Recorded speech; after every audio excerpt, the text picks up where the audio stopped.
The fact that there are subterranean worlds and people living in the interior of the earth is not a secret. In fact, this is quite ancient. In all of the ancient teachings of the Egyptians, Zoroastrians, Mayans, Hindus, etc., there are legends of the inner world. Behind every legend, there can be found some truth, a group of facts around which the legend was built.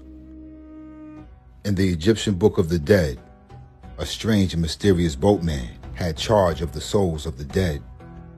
The boat would either transport the human soul up into the region of stars, or if the soul needed more basic training, or possibly more discipline, the boatman would pilot the souls along the river Styx, and this river led deep down into the interior of the earth. Many chambers of the pyramids lead to the inner world. The most famous story that is told is about a man, Admiral Richard Evelyn Byrd. In the year 1947 AD, Byrd made a flight into the South Polar region of the world. Before he took off on his journey, Byrd made a mysterious statement. "I'd like to see that land beyond the pole. That area beyond the pole is the center of the great unknown." In the cockpit of his plane was a powerful two-way radio. When Byrd and his scientific companions took off from their base at the South Pole, they managed to fly 1,700 miles beyond it. Byrd reported something that he thought was utterly incredible. There was a valley below them. The valley that Byrd saw was not ice-covered, which it should have been, like the rest of the valleys in Antarctica. What Byrd saw was greenery as if it were spring. There were mountains with thick forests on them. He had just discovered a valley just beyond the South Pole, where the weather temperature was 76 degrees. When Byrd reported what he had seen, suddenly the press and radio were hushed up. It was obvious that Byrd had come across the location of a great doorway or entrance leading deep into the interior of this earth, at the Great Door at the South Polar region. He then knew beyond a shadow of a doubt that this secret door must open into the cavern world.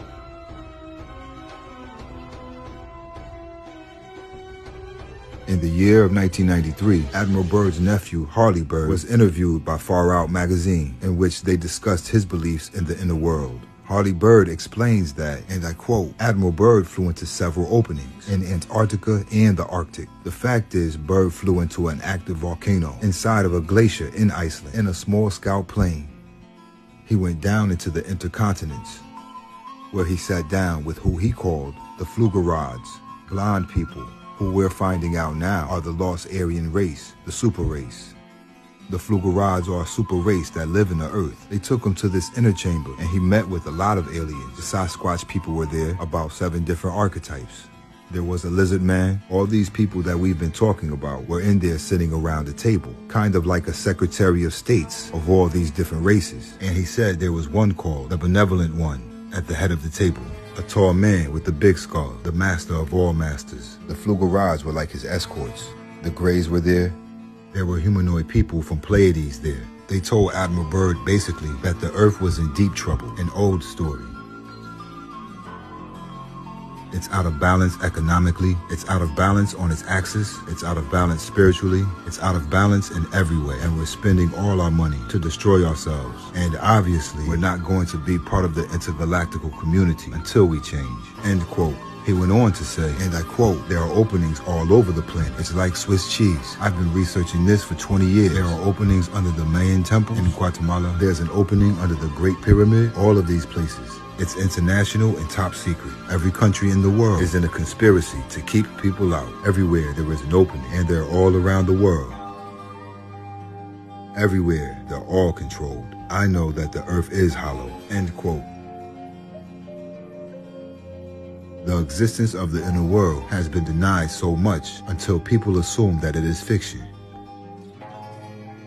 Everything they teach you in school is a lie. It is a fact that the inner world does exist, and it does have inhabitants. Many people have reached the inner world as far back as the 1950s. One of the most popular stories is by a man named Richard Shaver. In the article entitled UFOs, The Shaver Mysteries and the Hollow Earth, he speaks of a journey that he took to the center of the earth.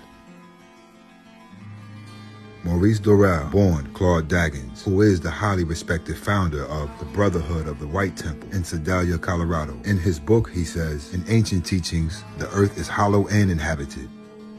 Whether it was by accident or intentional, people have given different accounts of how they got there. and their experiences while they were there.